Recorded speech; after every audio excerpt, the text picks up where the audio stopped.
So for my project, I wanted to choose a book that I not only felt was important, but that I felt would be something I would aspire to do as a teacher.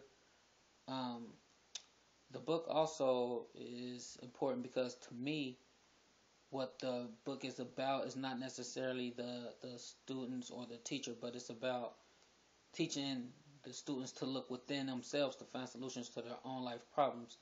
And I always say that any problem that anyone has today, someone had it before and put it in a book. And so I think this is a perfect example of that. And so the book I chose was um, the Freedom Writers Diaries.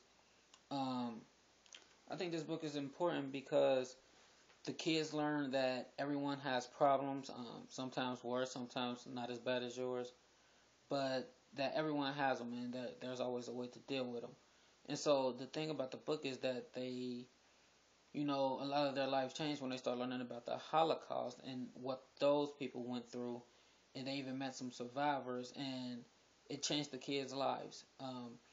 Some of them admit that they still did things they were doing before, even though they pledged to change or whatnot, which is human of them, and that's what I appreciate the book about and the diaries that the kids wrote because that shows that they're human, and we all have things we want to aspire to do, and sometimes it's hard to get over whatever hump of our lives we're at right now, and so I think also the teacher needs to be commended.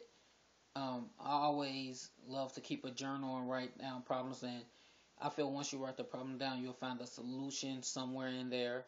And so that's what these kids did, and she inspired them to do that.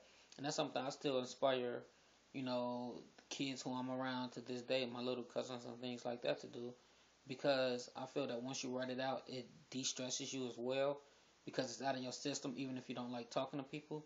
So you get it out, and then it's out there, it's in the open. You start thinking about it, and you think of solutions and ways you can change, and what things that you did make you feel good, what things make you feel bad or sad or upset.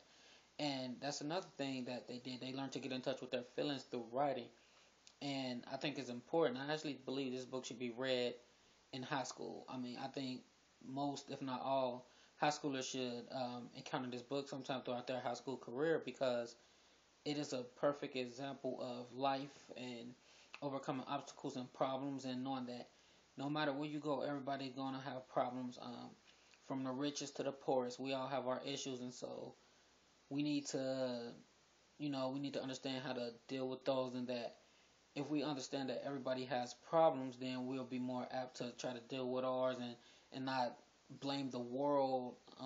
Some things we can't change or some things we have no control over, but one thing we do have control over is where we end up, where we go, our future. So I think Miss Gruel, the teacher's, that's the teacher in the book, I think she taught them very well, and I think she taught them to do that, and now they can go and teach other people. They have taught other people. I mean, they've taught me, and I'm pretty sure they taught other people who read this book as well.